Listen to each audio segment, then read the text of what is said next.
Hey, this is Alex Kopacz, gold medalist two-man bobsleigh, and you're listening to Verbal Shenanigans. But our shenanigans are cheeky and fun. Yeah, I mean, his shenanigans are cruel and tragic. Which makes them not shenanigans at all, really. Evil shenanigans. I swear to God, I'll pistol whip the next guy that says shenanigans.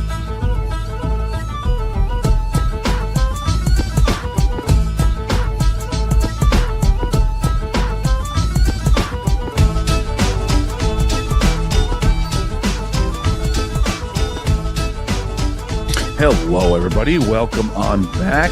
Mike, you're 3 days into Trump's America. How are you surviving? How are you doing? Just drop it on everybody right now. So let's get political right out of the gate.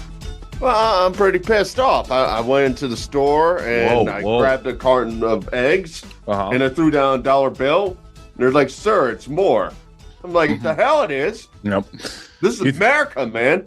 Yeah, you thought on Monday eggs were just dropping to 99 cents again, like back in the day. Yeah.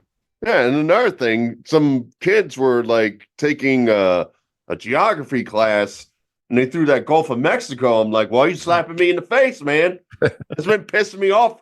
I'm 48. It's been pissing me off for 50 years. That's how much I'm pissed off by that.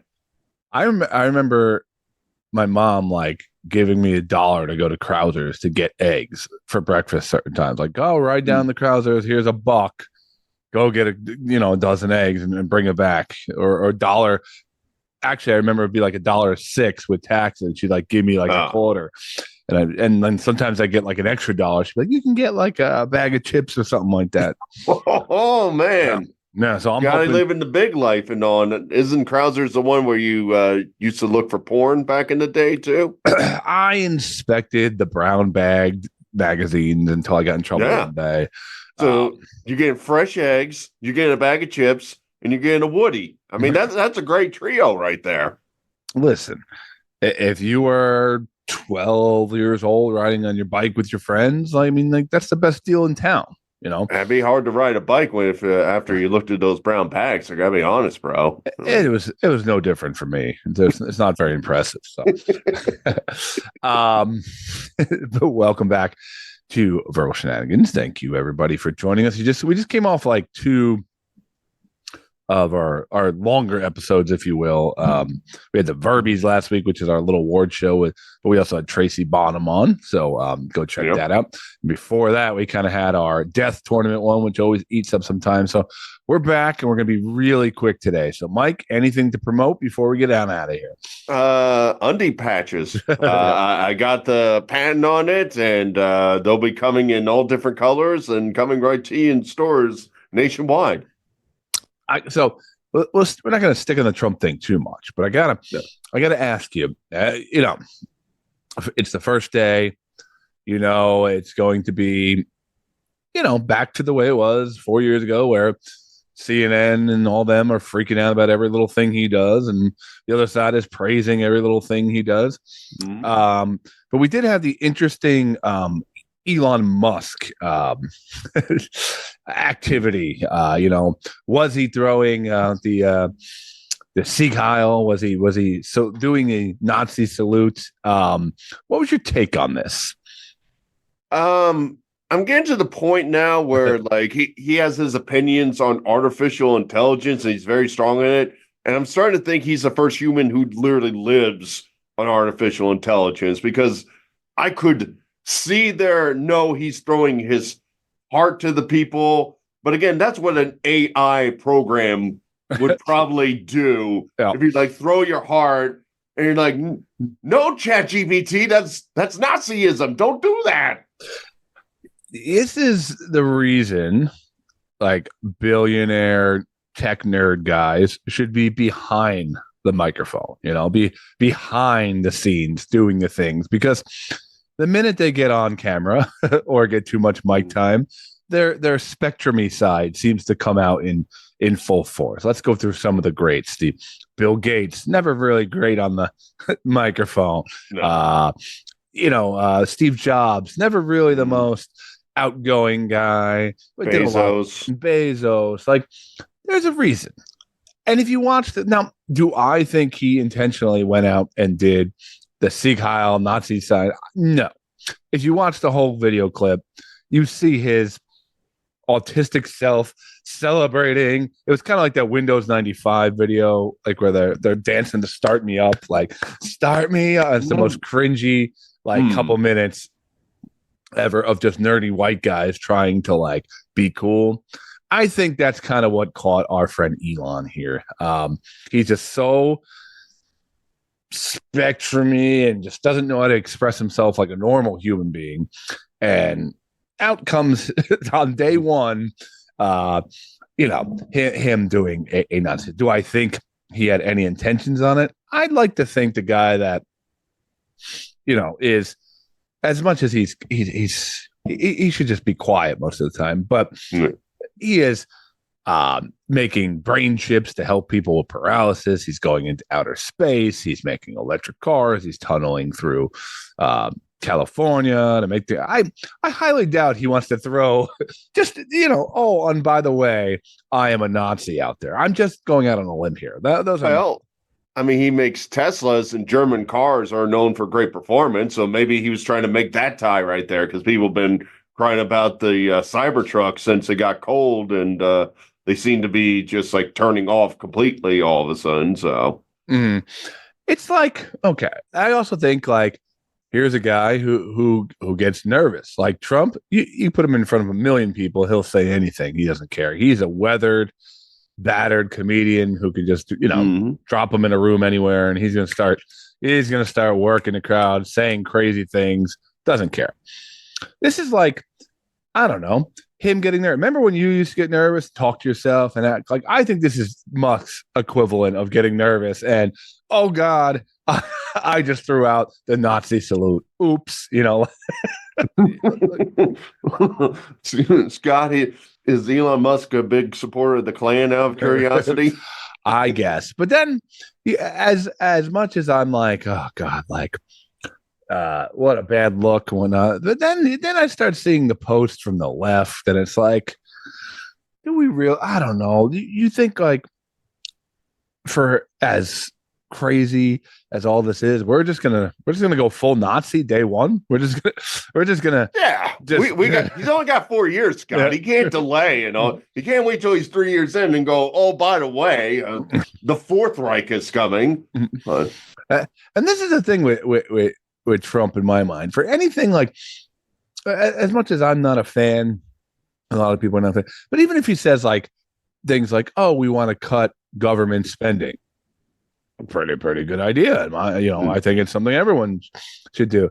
But then in his next breath, he's talking about the Gulf of America.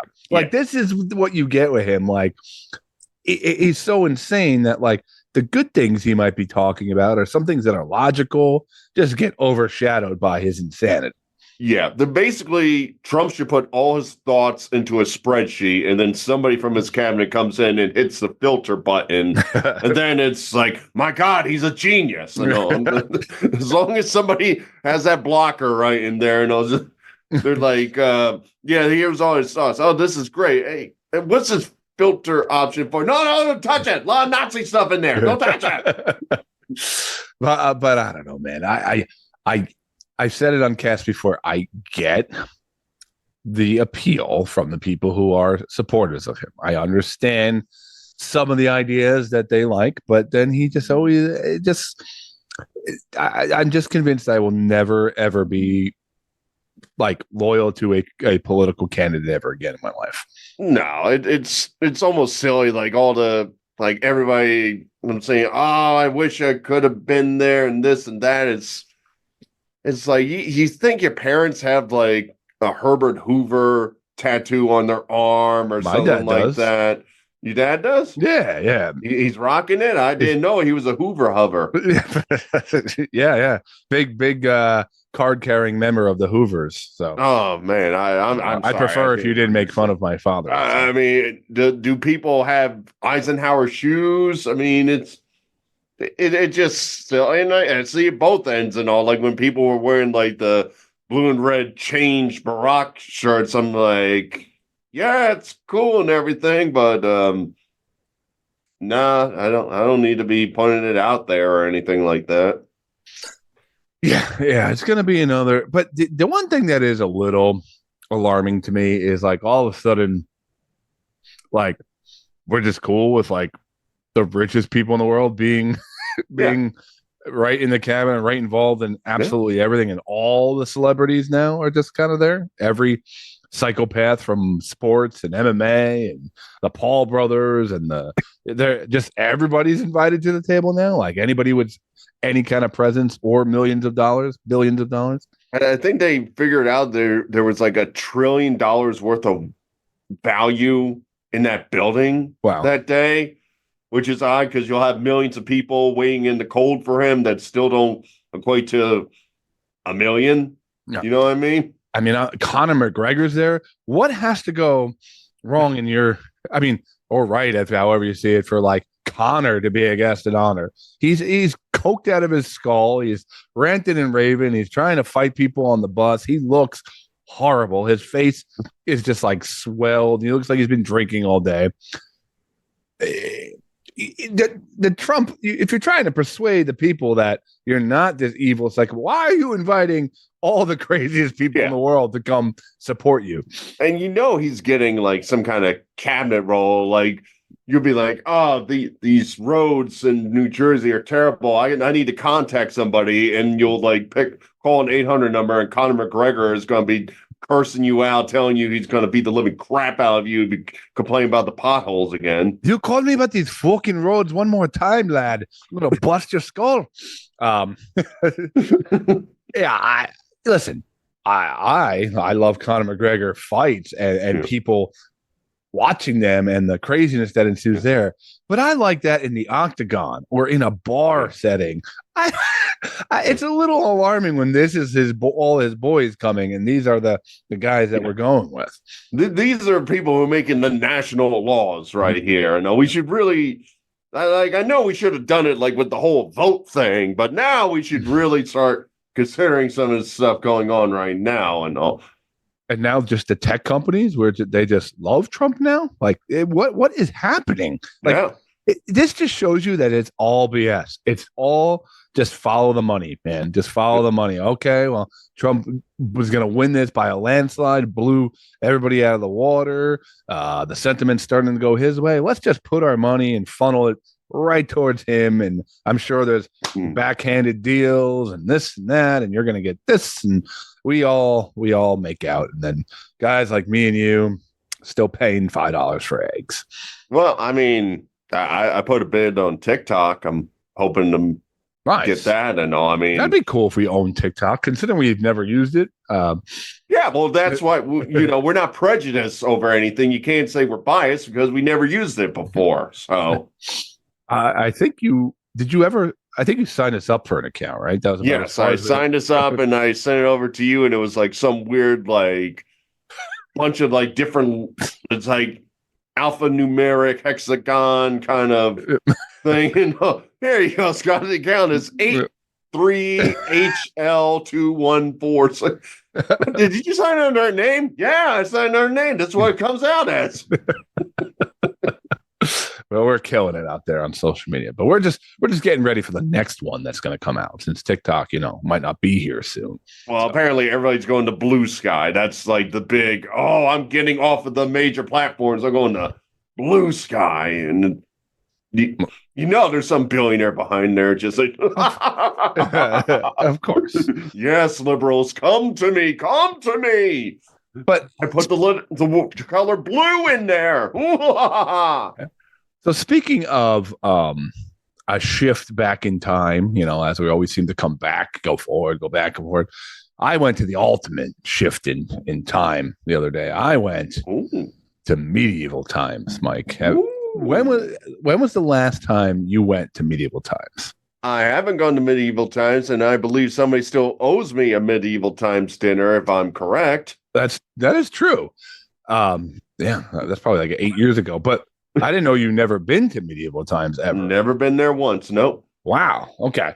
So I have a cousin who works for medieval times. don't really talk to my cousin. Oh, just bragging to people and just throwing names out there. And you have like your medieval times card. You come up there and all. It's like, no. I want the good swordsman out there tonight. I think he's like a barback or something. I don't know. He's not a knight. It's not like a cool. It's not like my cousin's the king or something like that. You give me this floppy chicken. Do you not know who I'm related to? The bar and will come after you. But I took my son because I had a friend who took their 4-year-old son. And they're like, oh, he loved it. And let me tell you, medieval times. I went maybe 3-4 times as a kid, like different class trips and maybe with Boy Scouts and things like that. I go in and I'm like, I wonder if it was more when I was young that it was cool. Like it was, I wonder if the little arena, quote unquote, is going to feel like it's, 2 feet tall and it's not going to be very cool. But no, Mike, medieval times still delivers, man. Still delivers. The action was cool. There was a falcon there. It wasn't Danny Glover, the Verbal Shenanigans bird, but there was falcon. There was horse dances. We're cheering for our night. We had the red night. The meal was good. Eating chicken, potato. My son's into it. This is one of the first days we didn't have my daughter. She was with her grandparents. So, it's great when you throw your other child to your parents to go have fun. Yeah, it's awesome. And it lived up to it. Not only that, our night, the Red Knight, took it down. Won the tournament. Oh, wow. Throwing roses to the crowd. I mean, it was a good 2 hours of pure entertainment, Mike. And I would highly recommend Medieval Times to anybody still to this day. Now, do you get anything extra when you're a part of the winning team? Do you get like a special dessert or percentage off or a maiden? Yes, I have a maiden still currently. Cool. No, you just leave her in the garage and all? Yeah. I think I'm supposed to return her. But I figured, that one time I bought that slave in the charity auction. And I never used him for anything. This is like a return. Like now I'll keep the maiden for a couple. Yeah, it's still weeks. You're gonna have her in the attic and on, just like you go to get the Christmas ornaments. You're like, oh, there you are. I was wondering where we put you. But of course we had to get, you get a beer. We buy my son a sword, $35 for the sword. It's like, luckily I didn't pay for the tickets, but I just like to say to everyone, I would highly recommend Medieval Times. Do they have grog?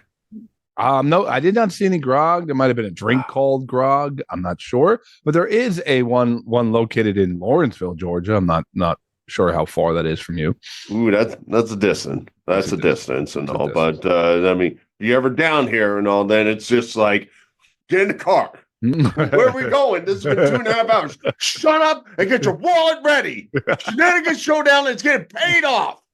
I forgot that's what the prize was.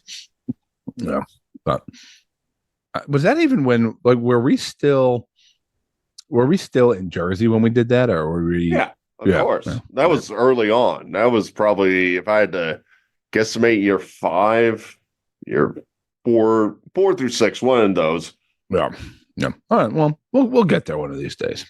Maybe next time you come up, or if I'm randomly in Lawrenceville, Georgia, for some reason, maybe I'll do a Medieval Times tour. You know how people check out every baseball stadium in their life, like that's a goal. Maybe I'll go to every Medieval Times and see what the difference. Oh, that'd be amazing and all. Like you can compare and contrast the teams and all. You're like, see, in the North, the red just really dominate here.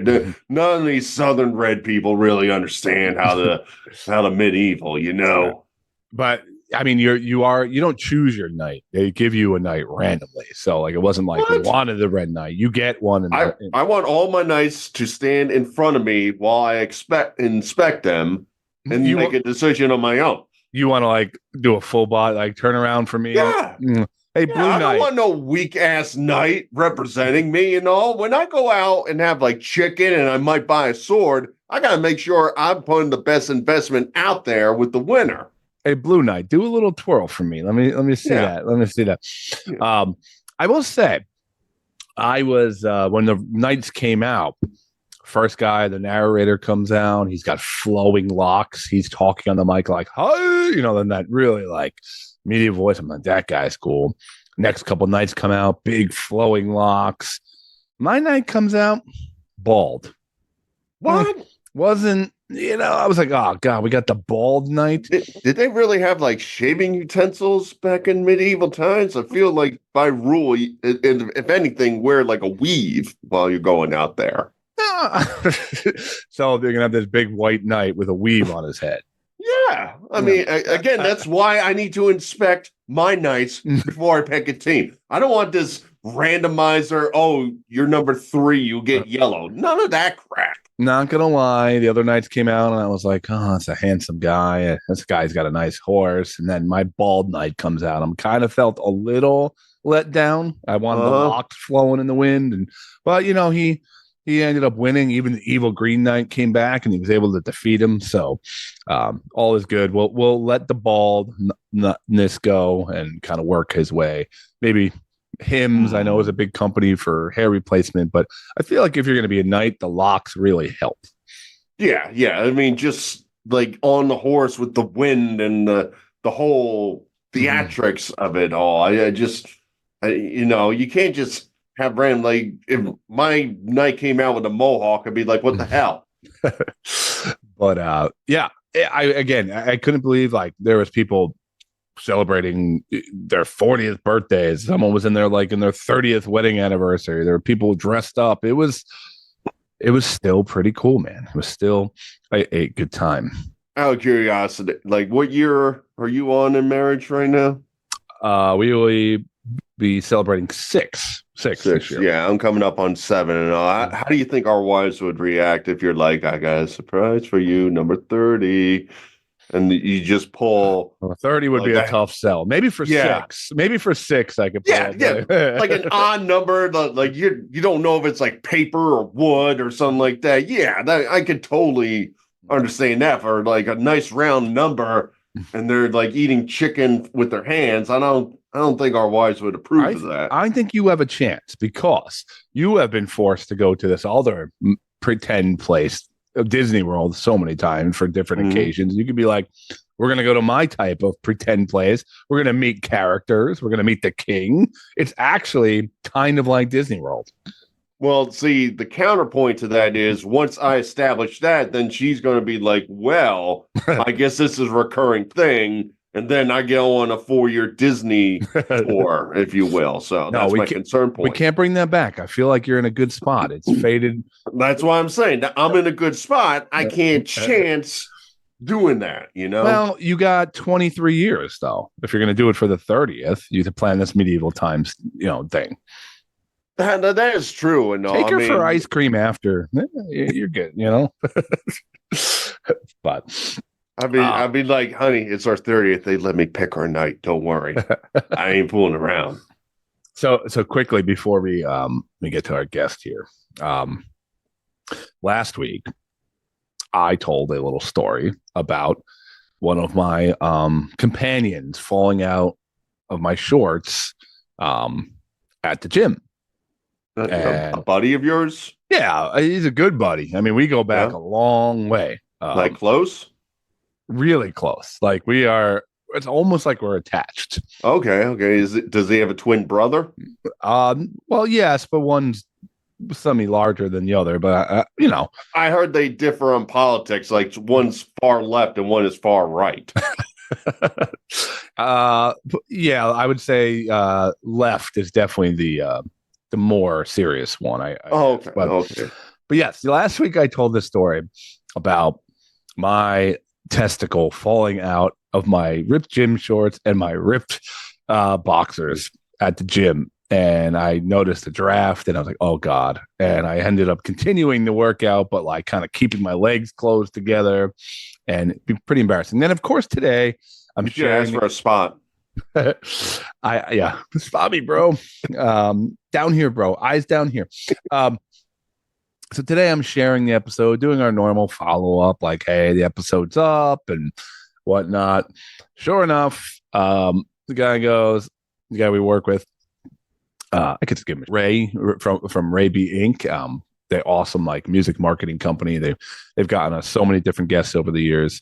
But anyway, he's like, "Oh, awesome! Listening to right now."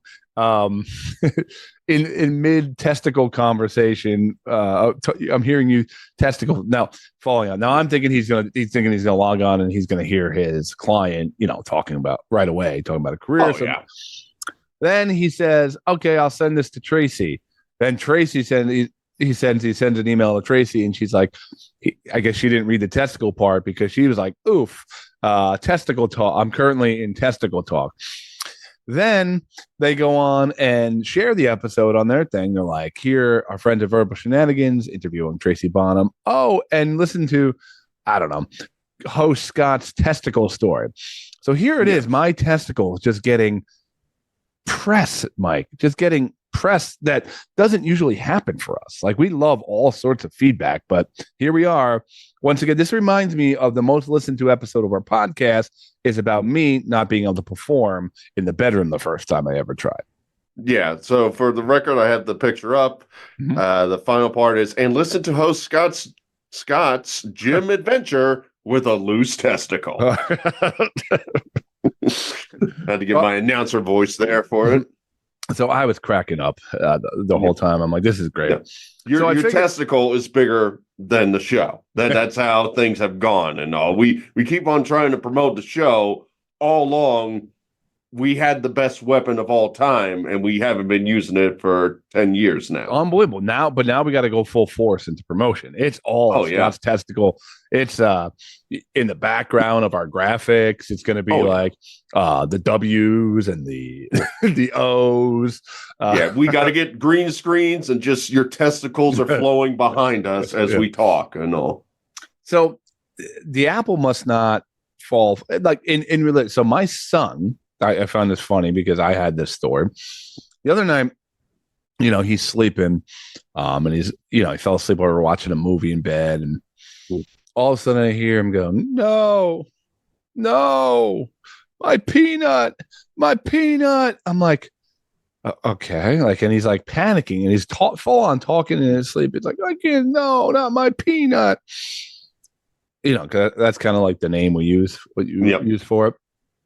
So he wakes up in the morning and I'm like talking to him, getting changed. And I'm like, "Buddy, did you have a dream last night? Like a weird dream?" I'm like, "What happened?"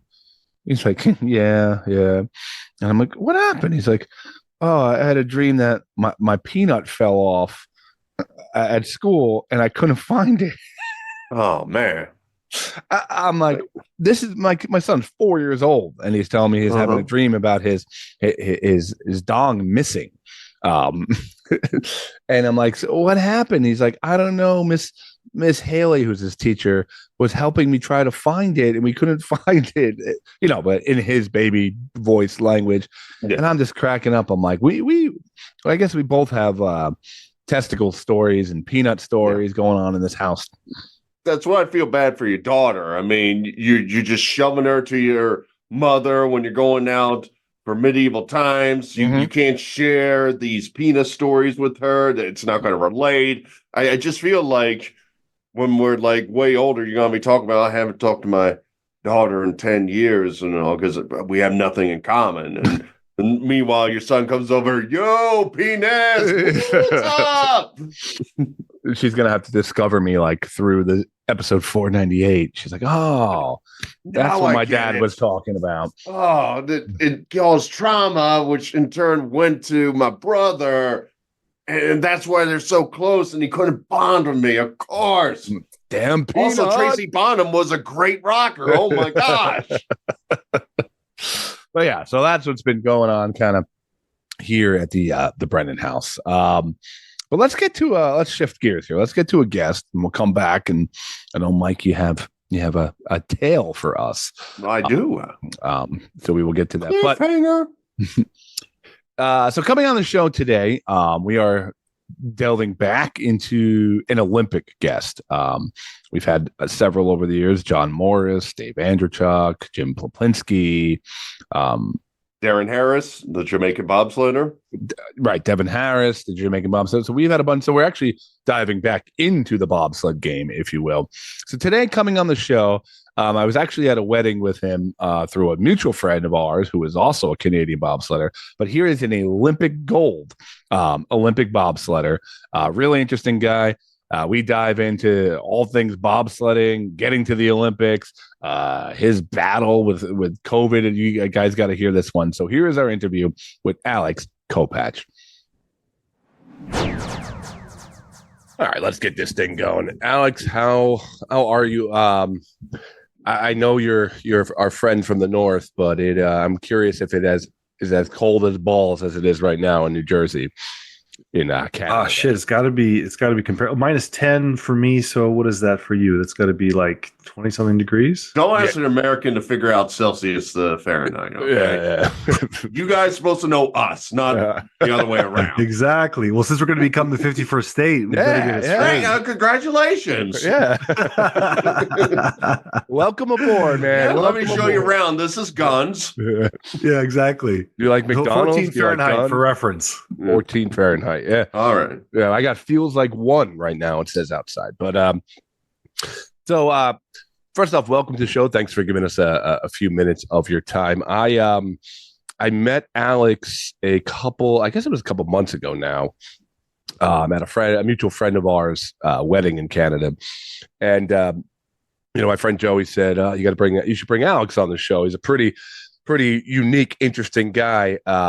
And has a pretty cool story. So that's the main reason I brought you on. So you better be good, is what I'm saying. Better bring it. Yeah, definitely. No, Alex, I guess I'll start. We'll get into what you did with bobsled, but I'm curious your background. From talking with Joey, who is another athlete, it doesn't seem like bobsled or bobsleigh, whatever. It seems like you guys call it both, or people call it both. Right. It doesn't seem like it's people's usual first choice as far as a sport. It seems like a lot of people come from various sporting backgrounds, football players, track athletes, whatnot. What was your athletic background prior to bobsled?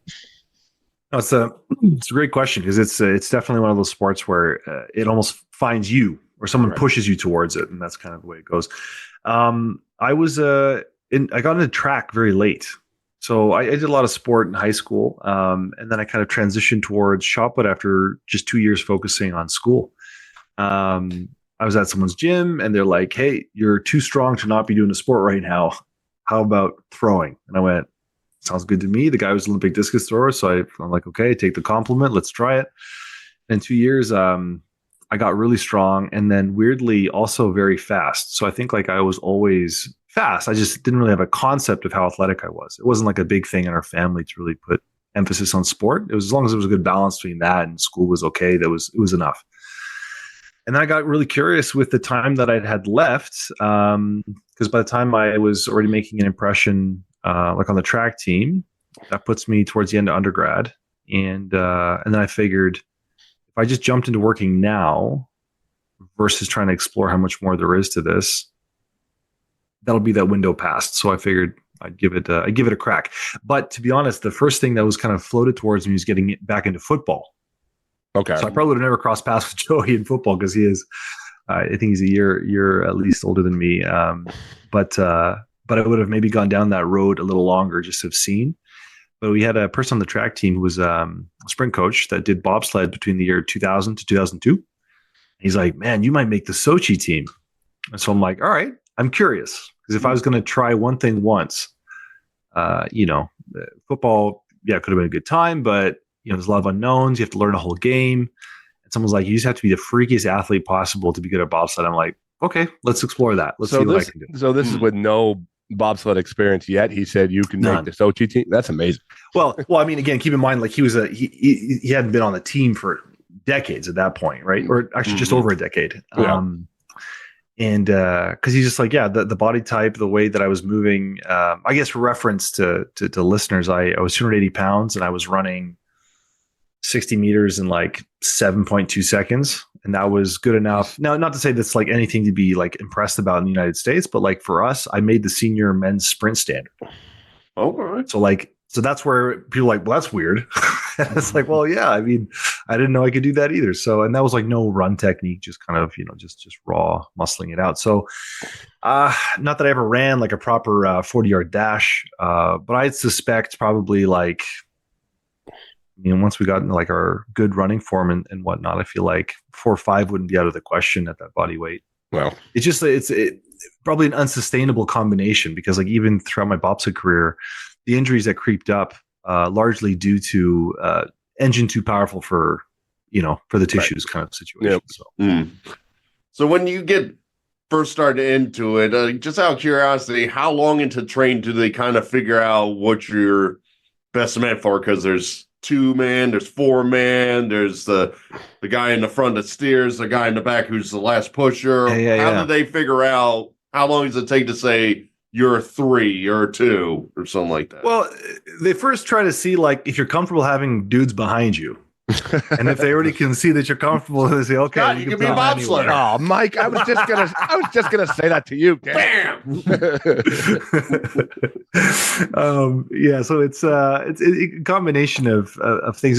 First and foremost, really, a lot of the teams are built around 4-man crews, and that's kind of good for the sake of the sport in the sense of it's more of a team event. Like truly, and it is fun when you have like 4 guys get fired up together. It is a different kind of element, and there's more that can go wrong at the start, so it adds another element of excitement. It's kind of like I didn't truly appreciate NASCAR stuff until I got involved with some of the pit crew kind of exposure. And it's funny you say that. I've been telling Joey for the last couple of years. I said, that's where you should end up, man. End up on a pit crew, because I've seen all these documentaries on like, oh man, the crew. Yeah, I tried out for 4 of the top teams down in Mooresville. Oh, okay. So getting a chance to kind of like see why it was athletic was cool firsthand. So like watching from the stands or on TV, you're like, man, turning left, who cares?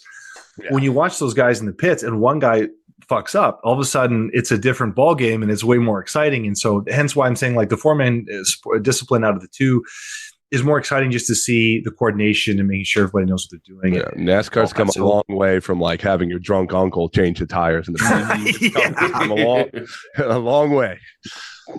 Absolutely. Yeah. So then really where the 2-man is kind of, personal pride of 2-man is usually they'll take the best athletes and put them with the 2-man pilot. And it's the same pilot. I say it's like a different pilot. But that's where you can really show your prowess. And if you're fast there, then it goes without saying that you should be on a 4-man team, because it'd be crazy not to use you there. So what becomes difficult is, and since you have an appreciation of the motorsport side, we have a maximum weight limit and a minimum sled weight. So if we can play as much to the minimum sled weight and the maximum body weight of all of us together, right, then we have like a really good chance to have a very freaky start, and then hopefully also like good equipment so we can still kind of make the rest of it work. So yeah, with all that kind of factored in, usually you end up seeing, I may go as far as saving like historically, the bigger athletes end up being the 2-man brakeman, because also the weight being heavier is beneficial in the 2-man situation. Now, if you also happen to be the fastest push athlete, then that's also an added advantage anyway. But it's a matter of like, how do we balance out the gravity side of things versus, the actual raw power at the start. So, yeah, there's my long-winded answer. When you start to seriously get involved in this, and I've talked to Joey a little bit about this, obviously to get to levels of Olympics and whatnot is just a massive time commitment. And in that part of your life where you're probably broke, you're probably not, you're not settled in your career and whatnot.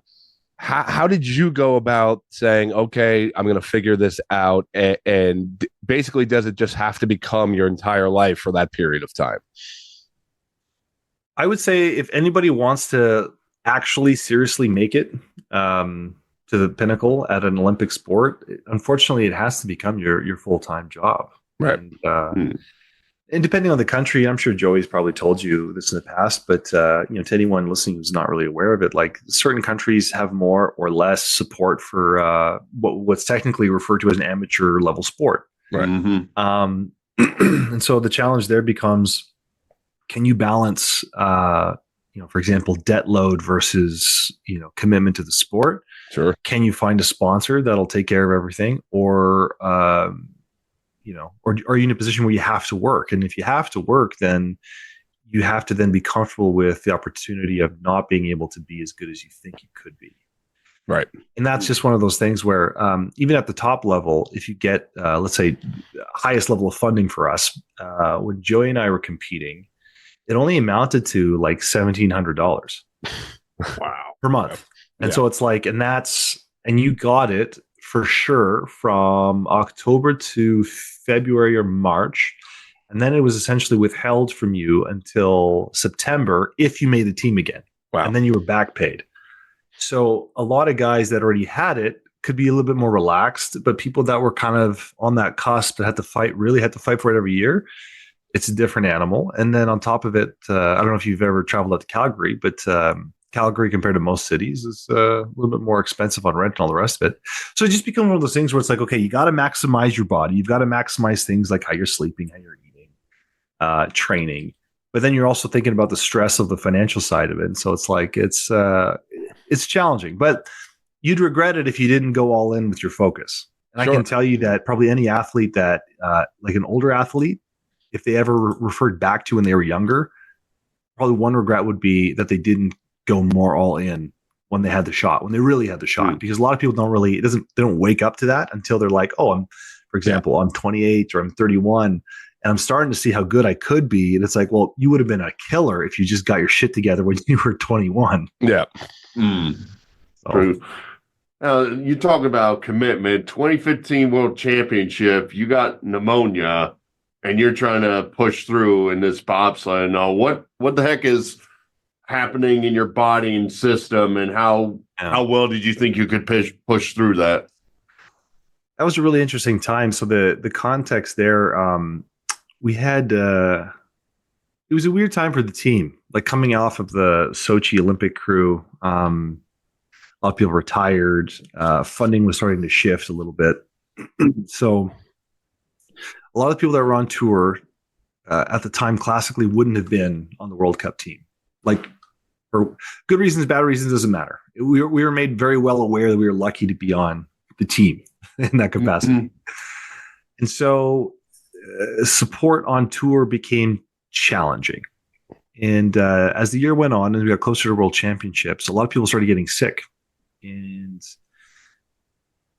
we got to a place where, like, my one of my roommates, we roomed a little bit. His name was DJ McClellan. And DJ, he was a champion the entire time. Like, he did everything for everybody. He was also a guy who had a massage certification.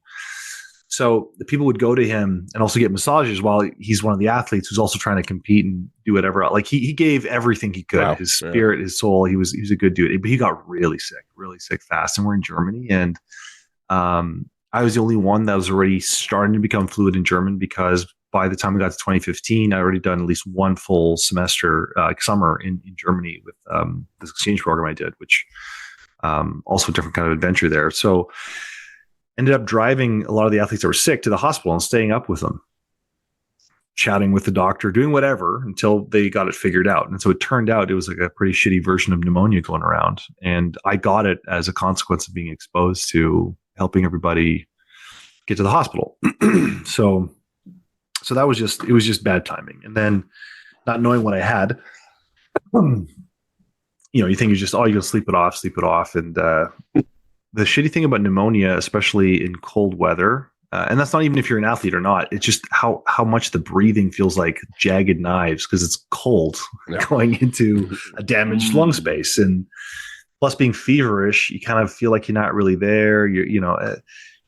So you had to figure out how to push through. And the only thing that really got me going through all that was our pilot, Chris Spring.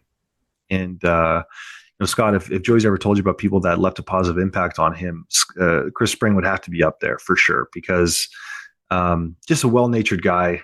He made you feel like you were part of a family. And I remember feeling like I didn't want to let him down because he picked me to be on his team that year.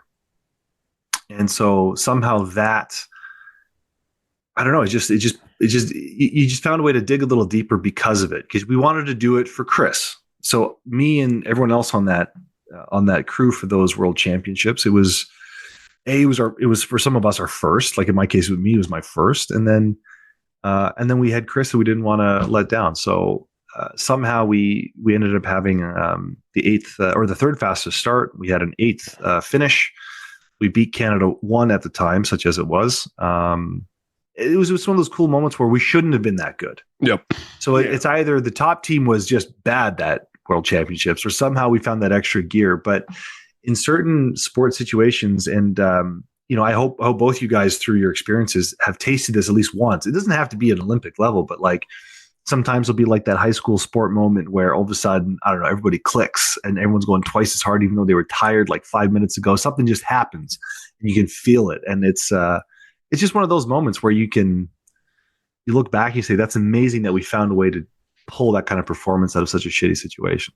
Yeah, Mike, like when you were playing on the IT soccer team for work and you guys finally got your first win, how did you feel? Did you feel it was very amazing. I mean, averaging a 30-goal loss in soccer is a hell of an accomplishment, but the fact that we were able to pull together and the other team was not able to pull together because probably 3/4 of the people were on vacation, it was a triumphant moment over a company in Northeast Pennsylvania. That's why, I love talking to athletes like you and Alex. Like you guys, you've been through it before, You just got through the burn, man. I mean, I had something with my toe, and I clipped my toenail a little too much, man. But I had trouble through. Persevered anyway. Yeah. Like you said, the knives were just going into my foot there, but.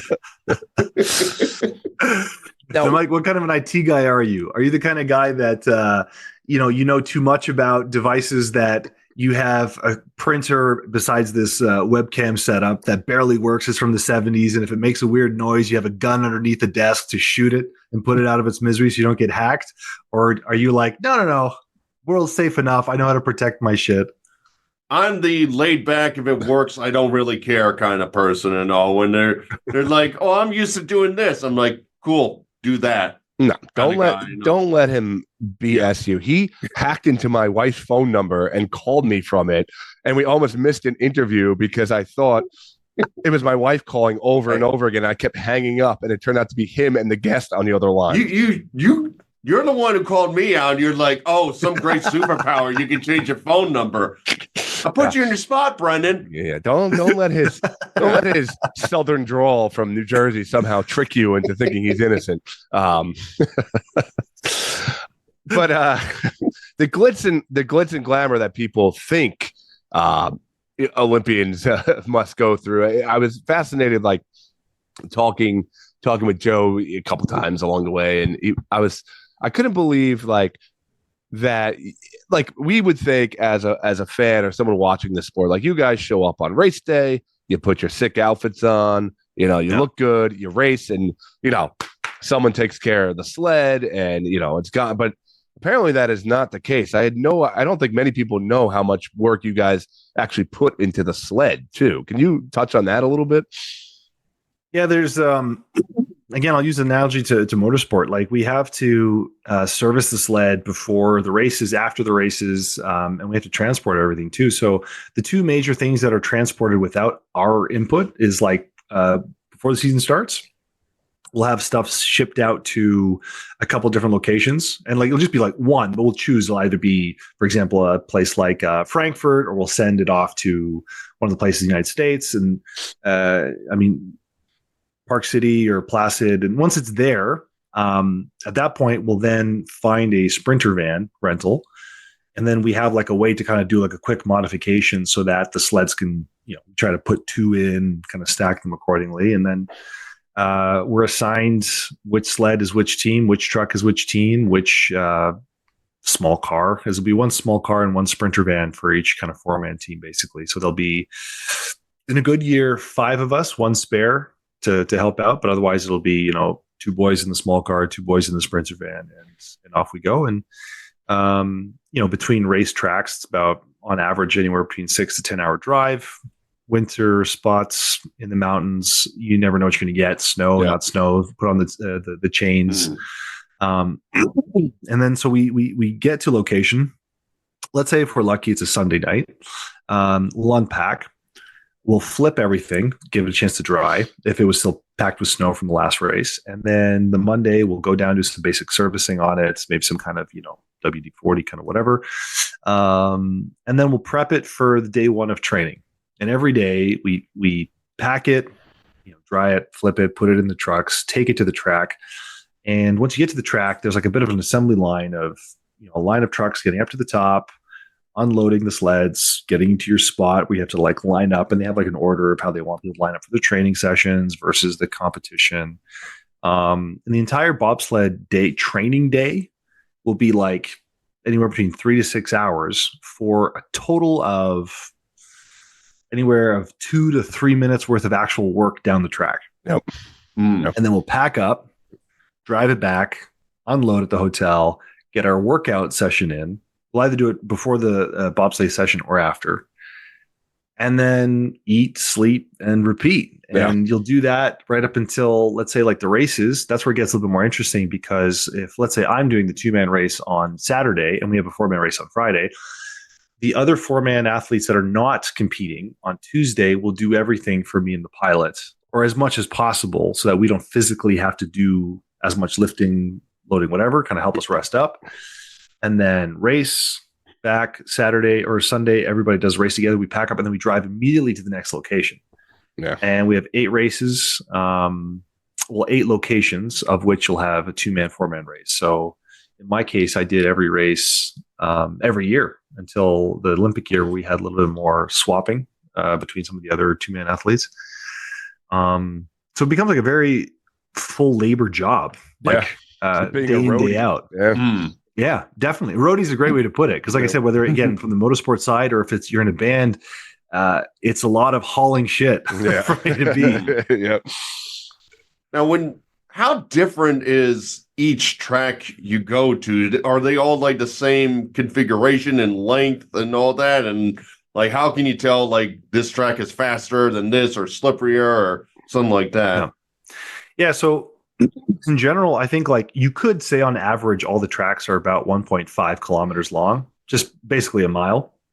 Some are a little bit longer, but they'll have differences in like the change in elevation. So high up one track is versus another, different elements of like where they're going to have some of their turns and corners.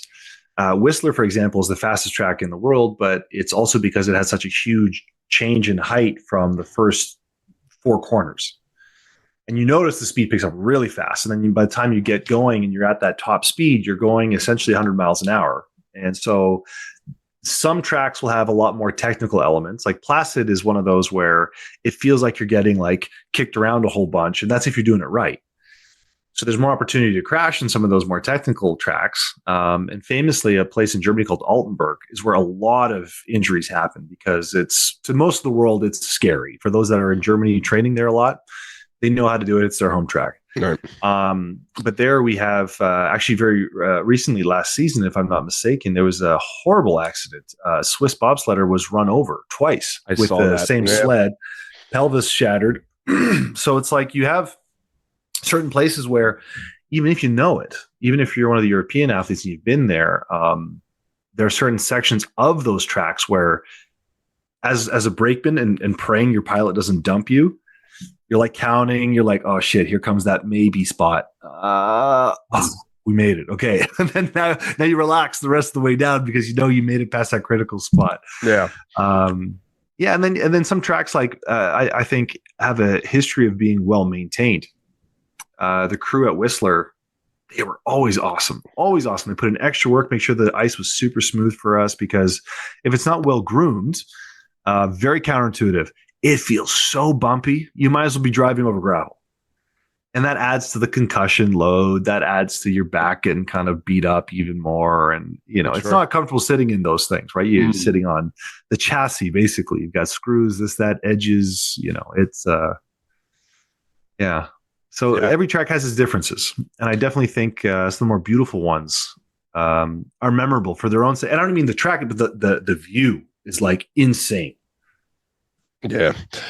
All right. So you take us to, let's get to the Olympics here. So 17 finishes, you finished first overall. And what's that moment like when you know that you're the guy going to the Olympics? That's got to be like one of these top moments in your life, I would assume. I think that was a huge moment of relief. We didn't know, and some countries it's not usual to do it this way. We had a very strange, hyper competitive kind of lead up where up until 2 weeks before the Olympics, even though me and my pilot Justin, like as a team together, we won so many medals that season. We won the overall Crystal Globe together. I still didn't know if I had a safe spot, and so it's like 2 weeks before the Olympics, we're still competing in the ice house against each other for places. Wow. Like Joey and I got stuck in Germany. We both had to take a sled track home each. Well, it's not like two a person, but like I drove one and he had to drive one, and sled tracks are generally standard. Yep. Mm-hmm. And so I remember it was a little bit tricky for Joey to drive stick, but everybody knew that. So why did we dump it on him? I didn't get that. So we were late to catch our flight. And in spite of all the best efforts we put in, and then we're told under no certain circumstances are we going to be okay if we take a flight that's later than by tomorrow. So we have to like drop whatever $2,000 on the spot to get a flight last minute to go home. It was supposed to be a chill training camp. Yep. And then we find out everybody's fucking competing, and we're like, Wow. we should be resting. What are we doing? Yeah.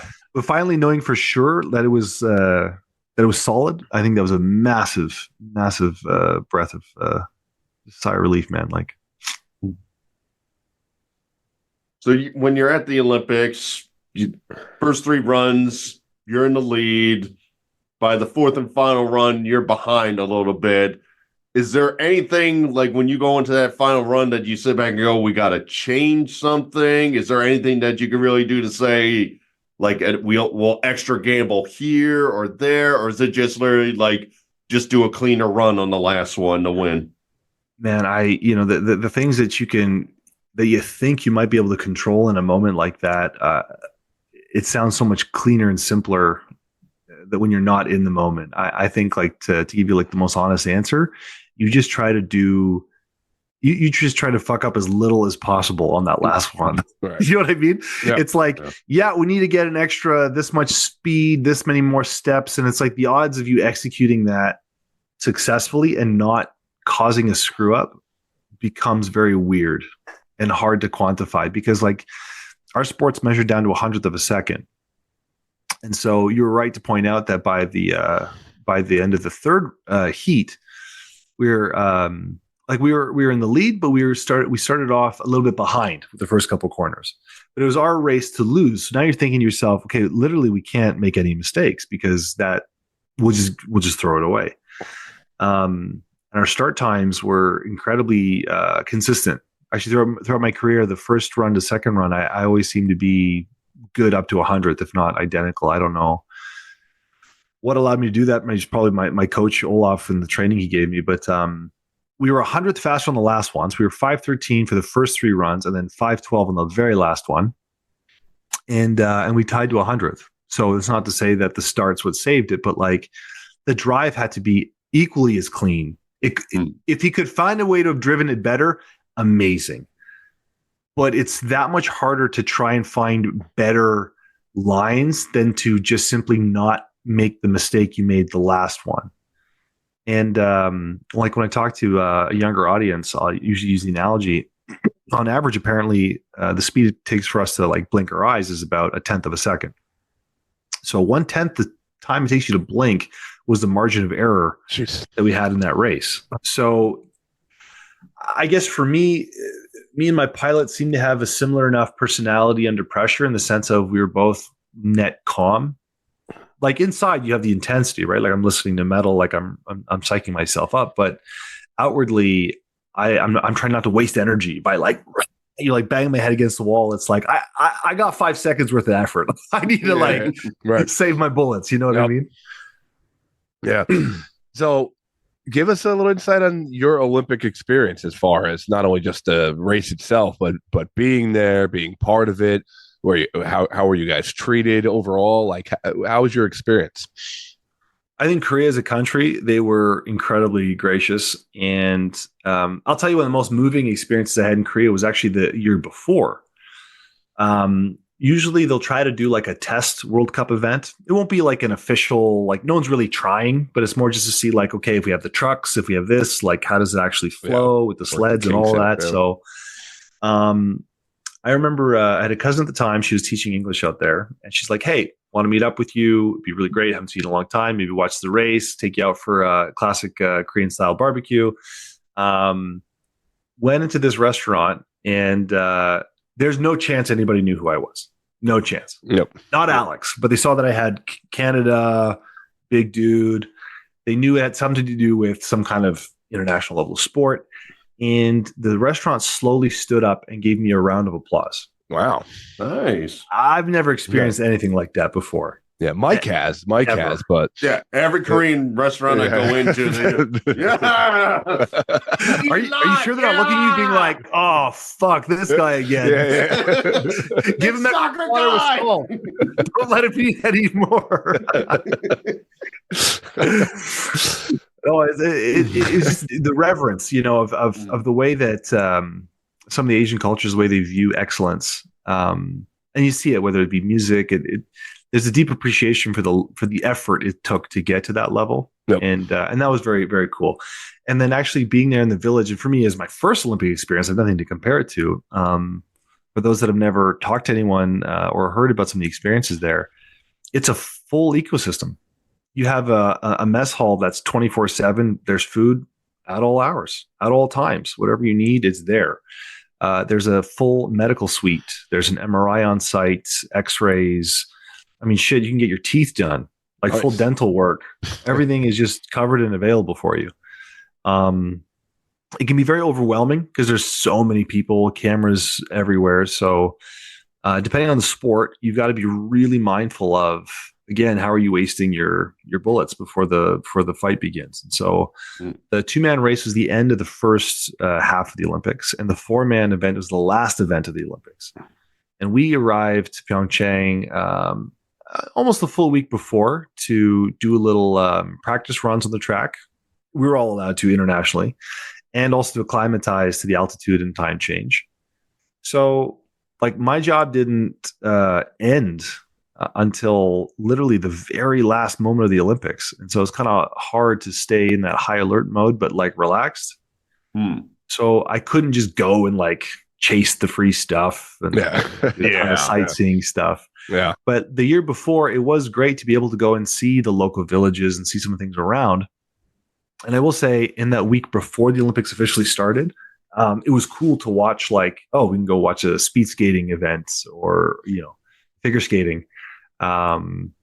Seeing other athletes compete at their highest level is cool. When you have a personal connection, you make some friends, you get to know who's who. Sure. It's a fun experience. I'm curious, when you get that gold medal and your anthem is playing, everything is great. When it's done, like, what do you do with the medal? Is there somebody you hand off the medal to? Do they ship it back? Is there a situation where, like, you go in the bathroom and they're like, dude, is your medal and you got to run back into the bathroom?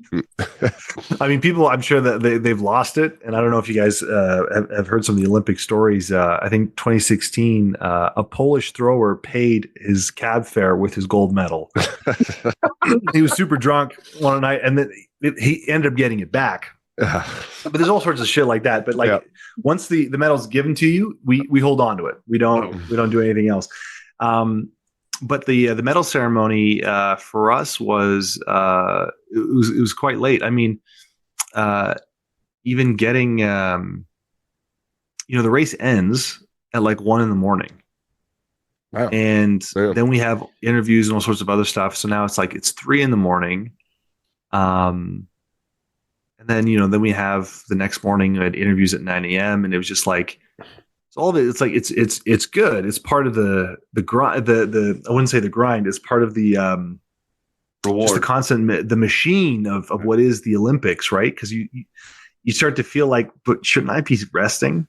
Like I have this other event coming up. Shouldn't I just take it easy? Yep. Everyone's pushing you into more stuff in front of more people, and but when you see your parents are there, like I was lucky that both my parents were able to come, and just the appreciation from some of my other like fellow competitors from the bobsled world, and Awesome. it feels very surreal. But I have to stress the hyper tiredness. It does make it all feel extra surreal because it's like it's just you gave it everything you had. You know what I mean? Like, Yeah. Yeah. So the Olympics wrap up. Is there a point where you now need to make a decision? Like, am I going to keep going with this sport? I won gold. Do I just ride off in the sunset? Now, I know you do a bunch of other things. If people check out your Instagram, you're doing a lot of physical training stuff for people and tutorial, like all different things. You have a degree in, mechanical engineering. I also hear you're pretty mean on the piano. What is that decision like? Is it like, okay, I'm at peace with this, or is it still that dragon that you're chasing? Well, the decision was kind of made for me with a series of surgeries I had to have afterwards. So the other part to a sport like bobsled is, I'd say, very much similar to whether it be like football or hockey. You're not healthy every game. Right. Mm-hmm. Are you hurt or are you injured? And then it's a question of your resolve. Like you may be legitimately hurt, but you're going to keep going. And Scott, I mean, like the injury that Joey had, he had such a horrible injury happen. Like in a flash, it's like his calf is useless to him now. He's ruptured one of his muscles in his calf. Nope. Normally, a person doesn't really walk on it at that point, and he had to go as hard as he could to fight for his spot. So it's like it's these kinds of moments where a sport like bobsled really challenges you because not only are you cold, not only are you tired, but your body is beat up all the time, and so you have to push into the red for a long time. And some sports don't have to taste that, and that's okay. It comes with the territory, and they have stresses in different contexts. But I found bobsled surprisingly. Like, of course, it was going to be hard, but it was a level of hard that I just couldn't fathom, and some of the variables that get thrown in your way. But at the same time, it's addicting because when the highs are there, they're high. Like, sure, when you get those wins because of all those challenges, man, it tastes good. It tastes so good. Yeah. And so bittersweet, but I knew that like I needed to try to get back to like the engineering roots. I'd wrapped up my physics major, and then I need to do something with all this because that was the deal kind of with my parents. Really, it was like bobsled was just a short-term distraction that turned into like a holy shit, I didn't think we'd go this far.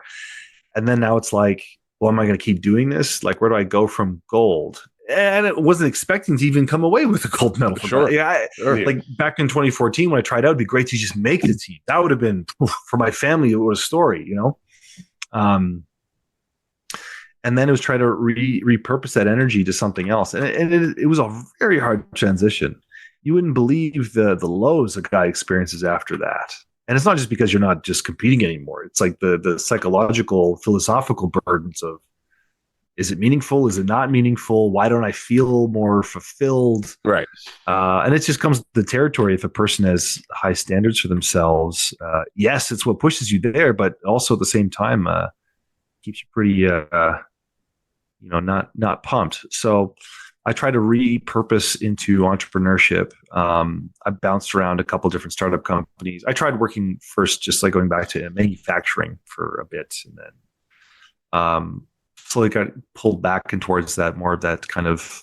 It was like sport. We had to go and find our own stuff. I moved to Germany to find a coach. I did all these kind of entrepreneurial stuff anyway. So I try to kind of lean into that, and it's been its own grind and journey. But if it wasn't for my bobsled exposure, I probably would have quit a while ago and just gone back to something easier, more predictable. Sure. But yeah, very tumultuous. And like I said, the surgeries alone, it takes time, right? Like there was at least a good 2 years where I was in and out, different surgeries for different reasons. So you were talking about injuries and sicknesses. I know you had a pretty bad case of COVID and all. Can you talk about it's pretty bad when it says you got to be studied for long COVID. Yeah. It's again, I've had some incredible highs, and maybe I can go as far as to say luck. And I've had some incredible bad luck. And that whole COVID experience was just one of them. even leading up to before I got sick, I started my first startup company a month before COVID. And so the fact that the world shut down the way it shut down, that fucked us on trying to get sales. That raising investment to all of that was like, oh shit, now what do we do? And part of that was we're going to Alberta to find a way because they were still open for business. And that's how I got sick, whether it was the airport, the planes, or public, fuck, who knows, doesn't matter. Business partner he just lost his sense of taste and smell. And I was as fully blown sick as it gets. And the eye-opening thing for me was, and keep in mind, like the juxtaposition of 2018 at my physical peak, albeit the injuries, but like I am at my fastest, strongest I've ever been in my life. And then surgery. And now I'm in the hospital and they're telling me that if I don't use this experimental procedure, I might die in the next 24 hours. Holy shit. Coughing up blood. I lost 30 pounds in 3 days. Jesus. It was fucking brutal. It was going to be as bad as it could have been. And some people had it worse than me, right? And that's the reality. As small as the percentages seem to be, it's tough being in the place where you're isolated from friends and family and you hear people suffering and dying around you. And you got nothing but the nurse coming in and the doc checking in on you and you're just there. And then you got that. And again, for me, it came down to maybe it's the reason it saved my life. Maybe if I just played it cool, I would have pulled through anyways. Fuck if I know. But at the time, the lab results and everything was indicating we've seen this get this bad enough. You're not going to make it if we don't do something now. So they used a very strong immunosuppressant. There was no time to even check if it would cause, tuberculosis. Is genetically, usually before you use those types of procedures, you have to see, but there just was no time to get the results. And so it's like, even that's a weird roll of the dice. Like, yeah, you might survive this, but you'll have tuberculosis. So good luck. So you make the call and then it's like, fuck, what if I don't make it? Like, because you don't think it's a possibility. Not especially at that age, you're like, this doesn't happen. Anywhere. This can't happen. Mm-hmm. And those are heavy times. You know, make the rounds. How long did it take you to feel back to normal? So and then the second part that blew me away is once I even left the hospital, I couldn't walk 10 feet before I had to like sit down and catch my breath. I was out for 6 months. First 3 months before I could walk by myself, like go out for a walk without my oxygen tank. Jesus. But then during that, I developed blood clots everywhere, like deep in the lungs, in the neck, in the legs. But it started as what I thought was a cramped calf muscle. You ever had that when you're sleeping? You wake up, I thought it was that, but it didn't go away. It lasted for like a week. I'm like, this is fucking weird. So I went to go see some of my physio friends, and they're working on it. They're like, it feels kind of supple, Alex. I don't know. Like, are you sure you're okay? And then I had my first a guy doesn't know what a heart attack feels like. I'm not saying I had a heart attack, but I had all of a sudden this pain exploded in my chest. So I'm taking a shower, and I had 2 athletes living with me at the time. I was coaching them for getting them ready for the Beijing Olympics. What a fucking circus that was, man. I had 2 athletes living with me because all of their rental stuff fell through, COVID, whatever. Their jobs fell through, whatever. So now we're this weird makeshift family trying to survive together, sharing costs on groceries, whatever.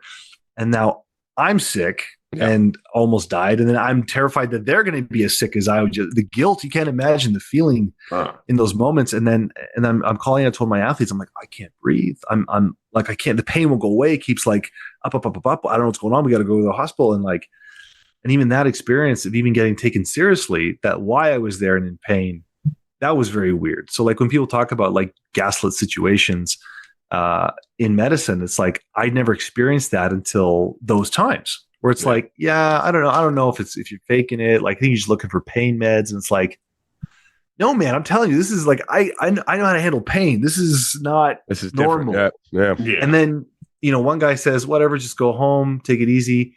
I come back again. I said, I'm not going anywhere until I figure out how to manage this. And then do a second set of scans. And then like a real specialist goes, dude, you need blood thinners now. Like, you are not leaving until we get you on. Like, you are so close to getting fucking killed by these things. Jesus. And I'm like, what do you mean? He's like, it is as deep thrombosis dangerous as it gets. And he's like, and those hurt a lot. And I remember having this one radiologist tell me, a respirologist, he's like, clots in the lungs, they don't hurt. You'll be fine. And I'm like, but I don't know what to tell you. I hear you say that. I'm experiencing a shitload of pain. Yeah. Jesus. Wow. So it's, and it bounced back eventually. It took its time. I definitely thought I'd hoped it'd be better sooner, but I also healed visually as per the scans 100%. So that's another one of those things where it looked like lungs during the study, like I was smoking for 20 years. And then 1 year after, clear and clean, like nothing happened. No scarring, no lasting, I don't know, the mental fog, whatever is possible. But as far as everything else physically, I couldn't believe that I got away. So. Wow. Alex, I want to first thank you for your time, man. It's just so fast. I could talk to you for hours about this stuff. So a couple things. You are the third Canadian medalist we've had on. We've had on Dave Andrechuk. John Morris from curler, and now you. So we're killing it in the Canadian. Maybe four. Jim Poplitsky from the Calgary Flames. Awesome. So we are killing it in the Canadian Olympic market. Just to let you know, this is like top cast for that. But if people want to check you out, see what you're up to, you post all sorts of interesting content. Where's the best place for them to check you out? I'd say in general, just find me on Instagram. And there it's kind of a combination between like public speaking and training side where I try to kind of keep it separate from like my business things. But if you're curious from a business perspective, you find me on LinkedIn. Step Sciences is the company that I founded a number of years ago. And that's it, We'll see if it'll turn into a big IPO and I'll file off into the sun and have a lot of money, or I'll just be another broke athlete. Yeah. Sink or swim. Final question for me. 4-man bobsled's cool. 2-man, what's the one that skeleton is cool. Monobob is cool. What the hell is up with the 2-man luge, man? What's going on with that sport? I think there've been a number of commercials that kind of sum that up pretty well. That is the strangest looking. I mean, I can't imagine what it takes to do, but that is one of the craziest looking sports I've ever seen. I agree with you. I mean, in many ways, like all the sliding sports are pretty kind of nuts. It's like, let's see who can get down the hill the fastest on these weird devices. But the origin story is like, hey, Mike, lay on me and let's go. You got boss. Have you ever seen it? Like how it actually started? It was like in St. Moritz, people would race home from the bars. No. Yeah. And just go down together. And then eventually it turned into like a full, I don't mean luge. I just mean like how even bobsled or any kind of sliding sport, really, people started to competitively really try to like beat each other every winter. And then it turned into something a lot more serious. But the 2-man luge bit, it's tricky. You have to be very comfortable. Alcohol is the origin to everything. Yeah. That NASCAR was all with the moonshiners. So, I mean, hey, you needed to find performance enhancing boost somewhere. And literally a lot of guys would take shots before they went down the track up until probably like the 80s into the 90s when they started to become really athletic. Yeah. All these same would go with NASCAR and all the rest of it. Yeah, exactly. They realized they had to be sober. And one final question from me and all. After you approved doing this podcast, did Scott do anything at the wedding, like dancing or telling some bad jokes where you questioned whether he made a good decision or not? He wouldn't know, but I did sit with his girlfriend at a table. It was me and her and a Canadian family, like a whole family. We were the only like outsiders at the table. So you would have to ask her. Well, she was having a great time. So I can tell you this, that you did everything right. You were putting your hands in all the right places. I was cracking up. We were sitting at that table, and I don't know if the family we were with like didn't really know any Americans, but they were like, "Do you like football?" I'm like, "Yeah, I like football," and they're like, "What team do you like?" They were asking me every football question, and it was like, right. You guys know you're only like a couple hours from where I live, right? Literally, a 6-hour drive. Odds are we like the same football team. Yeah. Odds are we. But it was pretty funny. Alex, thank you so much for your time, man. Stay safe out there, and good luck with everything you're doing. Thanks, Sean. Take it easy. Alex Kopacz. Just truly a crazy story. Like, one, just being able to reach the Olympic level and still still driving your sled around and hopping in vans to try to get there. But 2, being like this freak athlete and literally being a study among hospitals on what the hell COVID did to him. Pretty wild stuff there. Yeah. And 3, meeting a guy like you at a wedding and saying, sure, I'll talk to you again after I leave. Exactly. I mean, that's the biggest miracle out of all of this. There's been a lot of miracles in this podcast, Mike. A lot of miracles. Sean Kemp, I'm looking at you to complete this miracle. But, Fingers crossed, buddy. All right, Mike, you text me today. You're like, oh boy, do I have something to talk about today. So I'm going to leave the cast to you. All right. So I've had an interesting day. I'm going to do a little small story, and then I'm going to get to what I texted you about. Small into a big. I like it. Small. Yeah. I woke up this morning and did your testicles fall out? No, my testicles are fine thanks to my undie patches. Thank you. Patented Burlew undie patches. You're welcome. Mm-hmm. But I was getting ready for work today. And my one dog, Leia, she was on the dog bed. We got new dog beds for them after Cali passed, give them like a little tree and whatever. And you're just laying there being cute. So I go into the dog bed. I'm like, oh, hi, honey. I'm just like scratching or whatever. Mm-hmm. And my other dog, Vader, he was on the couch. And I didn't realize he had one of those like rawhide bones. Oh God! Like chewing them and all that. So I'm just like going. I'm not like paying attention to what he's doing or whatever. And hand to God, I saw stars because he dropped his bone and the knuckle part went right on my head, and I was like literally like out of it for like 10 minutes. Like I still kind of have like a sore spot and a bump on the top of my head. I would love if your wife woke up like later, was like, all right, dogs is going. You were passed out in the dog bed, you know? Well, the best thing was she's like, I was worried I had to take you to the hospital. I'm like, I am not going into a hospital saying a dog bone hit me on the head. You should have done it for the podcast, Mike. I don't know. Well, that's the point. No, it would have been for you, and I didn't want to give you anything, you know? Sometimes in life, and all, it's a great story, but I don't want to give Scott the little extra laughter and all, figuring of all people, Burlew dies from a dog bone to the head in a dog bed. I mean, that is just serendipity right there. If that was to happen, from man pup to pup death, like this would be wild. Man pup to man death, the Michael Burlew story. On at like 3:00 in the morning on local access television. But okay, I'm glad you're still with us. Yeah, so I go about my day and work and whatever, and I decide to go to the grocery store because the wife goes out and does her music on Wednesday nights. I'm like, all right, I'm gonna pick up something small, and I'm gonna just go through the motions of being in the grocery store and see if you figure out something, but get to like the big thing I was talking about. So like I go in and I'm like, I'm hungry.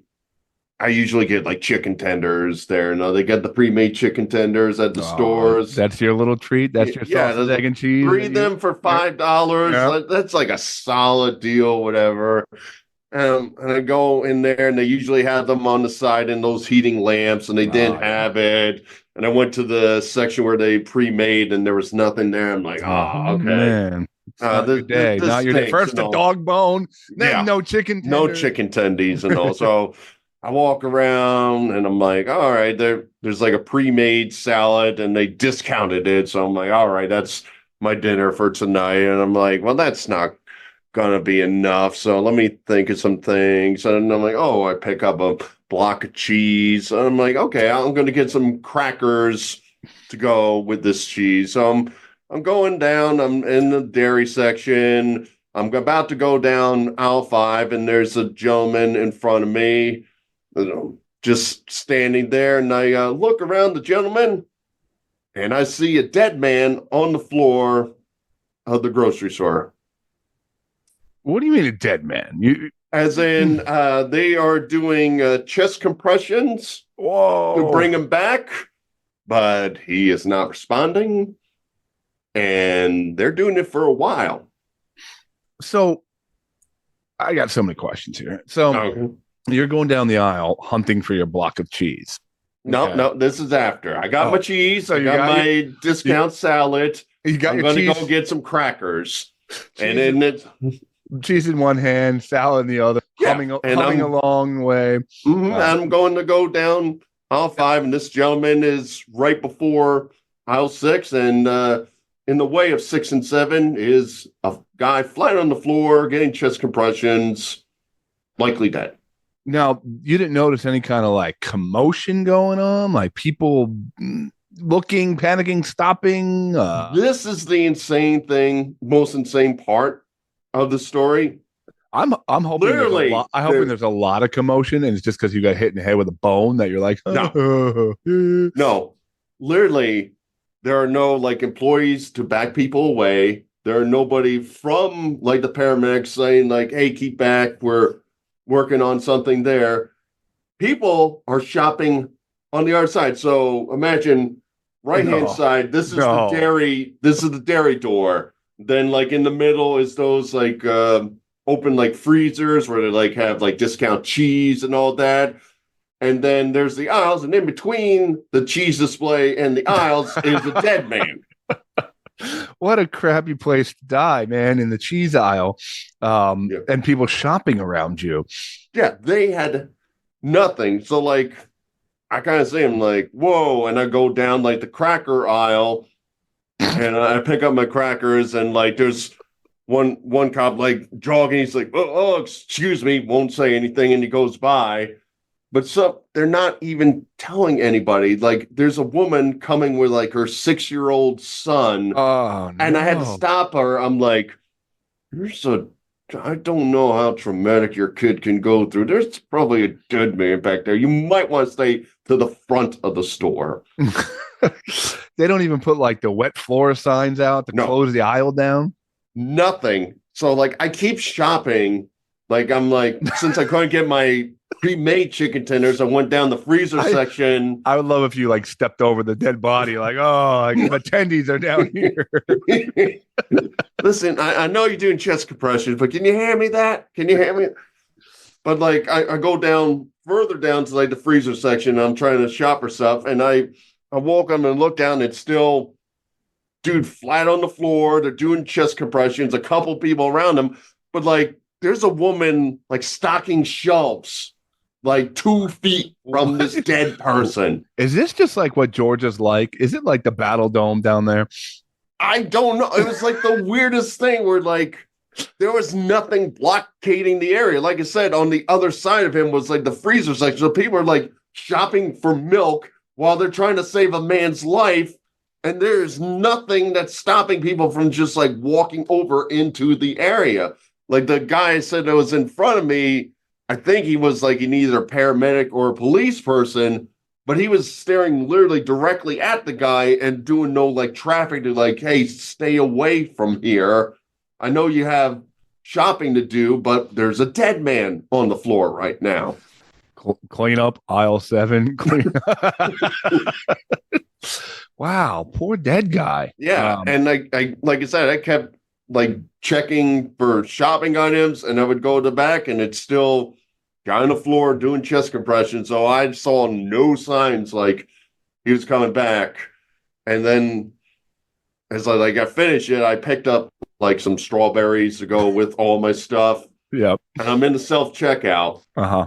And another cop like kind of, excuse me, I had to go do something, goes by me, whatever. And there's Kroger employees in front of me, and all they're doing is like talking about the situation, like whispering it. Like, I guess they figure we can't hear, but they're whispering about it. And in constant Michael Burlew awkward moments, as I scan my stuff, I'm like, hey, these strawberries are $1.99. They ring up $4.99. I'm like, I got the coupon right here. It's like, oh yeah, that happens a lot. And no, it's been busy. I'm like, yeah, I was in aisle 6. I know. You should have been like, it's not really that busy. It's kind of dead. Just throwing puns. Oh man, you seem to see.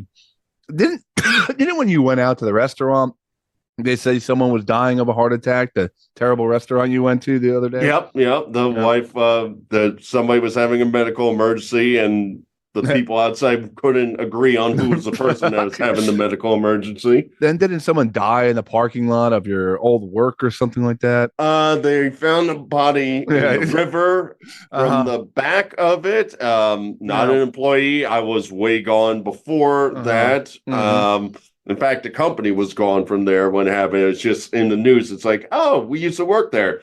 And there were dead people in the rivers. Didn't you see a dead person too when you traveled to Bulgaria or India or one of those places? India, yeah. That was person was when I was going to see the Gandhi statue. They let me off at the bridge to take a picture, and there was a bunch of people gathered on the other side, and some local person came up to me, tapped me on the shoulder, and it's like, hey, that's a dead person. I'm like, oh yeah, haha, tourist thing, walked up. And I see a brown beach ball, and the brown beach ball had a flannel shirt on. So. Yeah. So, me and my wife went the other day. We never go to the movies. We both had off, and the kids' daycare was, and we went to see Nosferatu. And part of Nosferatu is like this curse and this plague is like entering the town, and people are just dying left and right. As Nosferatu. Or Count as a Nosferatu would do, yes. Count Olak or whatever his name was is approaching, coming towards the town, and people are just dying. You ever think that maybe you are the Nosferatu? Burlewsferatu? Okay. The Nosferatu, the new one. Okay. Burlewsferatu. I mean, I don't think so. I mean, my body count ain't that high. I mean... I'm trying to think. They use slang for body count for how many people you slept with. Your body count is a physical, literally a body count. Yep. Yeah. And that number is not that high. I am so excited to be laying in my bed later tonight and giggling at Burlewsferatu. All right, we got it right there for the Halloween episode. Yeah. Yes, we That's got to be part of the game or something like that. Already putting that in my notes. Wow. Okay. Oh, okay. That's quite a story. I thought it was going to be along the lines of when you saw the person like playing the trumpet in the car or the bubbles coming out of the one car, but this is a step up. You were ready to do a guessing game, and I'm guessing if I gave you 21 questions, you want to end up with, was there a dead person in the Kroger? Dead guy in aisle 7. Wow. Well, rest in peace, dead guy. Hopefully, did you happen to stay long enough where they were like taking him out or anything, or you had no clue? I didn't stay for that. Like when it came out, that's when I then saw there was like 4 cop cars, a fire department, a couple of ambulances out there. It wasn't there when I came in. So, wow. But obviously it started at some point beforehand. But that's the thing. When you shop in Georgia, we don't care if you die. We keep going, man. I think it's just when you're in your presence, people die or just kill themselves in aisle 7 of the store. Well, I mean, to come to think of it, maybe it was I didn't stink in the gym, but somebody died in the gym next to me, and then they blamed it on me. Either that, or as you entered the supermarket, the smell was so overwhelming that a guy just that was the end of him. Well, they were there pretty quickly on the guy, so that the timing wouldn't match up there, Scott. I got to be honest with you. Wow. Well. I guess real quick before we go. As far as Nosferatu, I did want to talk about that for a quick second. Like I said, we never get to go to movies. The last movie we saw in the theaters was probably one of the Marvel movies, like one of the, I don't know, the Avengers or Deadpool or. Oh, the one where I snuck beer in there and I surprised you with that. Yes. Oh God, I remember that. But yeah, me and my wife never get to go. So I offered, like one person, I went to the bagel shop in the morning and there was our friend of ours who happened to be there. And she's like, I was like, oh yeah, we're actually going on a date. We never get to go out with the kids and stuff. We have time to ourselves. She's like, what are you going to see? I'm like, oh, Nosferatu. She's like, wow, really romantic. I'm like, well, in my defense, I offered my wife to go see Wicked. I said, I'll go see Wicked if you want. Because I know she had mentioned she wanted. She's like, nah, I don't really need to see that in the theaters. What else is there? I'm like, not much. I'm interested in Nosferatu if you want to. Now, my wife, not into scary movies at all. Anything scary we've ever watched, she watches it with fingers in front of her face, like her special protective hand cave where she just peeks through, as if that makes it any better if you see a little bit of it between your fingers. But anyway, she says, yeah, that looks cool. I think it's because she likes like period pieces, like old English stuff, whatever. So she agrees to go, and we go. And I have to say, movie pretty terrifying at some points, like pretty scary, really, really visually well done, like crazy well done. And what is it? Was it Bill Skarsgård? Is that Yeah. Yeah. Guy played it and all that. Knocks it out of the park. I mean, how dark they make that dude and the accent he has. I give the movie and it's not the typical movie I would go see either. I don't really go see like scary movies, but this I thought was like more of like a historical scary movie, almost like it was a different take on it. Pretty dark, pretty gruesome at some points, but I'm going to give the movie definitely like a 4 out of 5. Well worth checking it out. But when I can't even say the word Burlewsferatu comes out, that is going to be a 5. Oh man, get out of here, Skarsgård, man! I'm going to just kill it, literally. Yeah, highly recommend if anybody is into that kind of film. It was pretty damn. Even my wife, who was scared to death, was like, "Well, that was really well done, gory and crazy, but really well done." So, did you get any like extra like hugs or whatever from the wife? Like, oh, I'm scared. I'm worried the Nosferatu will come in. Yeah, definitely got a couple hand squeezes during the movie. Definitely got like on the drive home, she was like, oh, like doing like the shudders, like, oh man, that was intense. She's like, I don't know if I knew what I was getting into when I saw that movie, but a few extra Scotty cuddles, I got you. Yeah. So, all right, it is time to go. First, I want to thank Alex for coming on the show. Really fascinating story. Go check him out. He's got a lot of interesting content. Really smart guy. So go check out him. Burlew, anything to promote before we get on out of here? The only thing to promote is we're almost at 500. So, ladies and gentlemen, check out our catalog, long lists of guests and interviews and all of our bits and everything that we've done and all. Not many podcasts get to 500, so we're patting ourselves on the back, and we want you to check out some of our old stuff. So please continue to listen to not only our new stuff, but our old stuff. Yeah, I'll piggyback on that. 500 is pretty much set. I think we have our guest for 500. We have a listener coming back and playing a game with us. It might be a 2-parter. So it should be a lot of nostalgia, a lot of us kind of looking back at certain things, and then a really cool guest that I think all of you will know. And real quick, I'm not really going to promote anything, but I'm going to give a shout out to comedian and friend of the show, Mike Sicoli, who the dude is killing it in comedy. I've said it from the beginning. I've always saw something in him that I think he's going to be legit one day. He's already hilarious, but he got to open up for Mr. Louis C.K. the other day, and also has 2 more dates with him now coming up at Levity Live in February. So there might be some tickets for that. Louis C.K. working on his material with our good friend Mike Sicoli opening up. So bravo, Mike. Keep killing it out there. So other than that, guys, life is funny. Laugh at it. Keep the wind at your back. I wonder if Vader brought a bone to Kroger and dropped it on that dude's head. Burlewsferatu.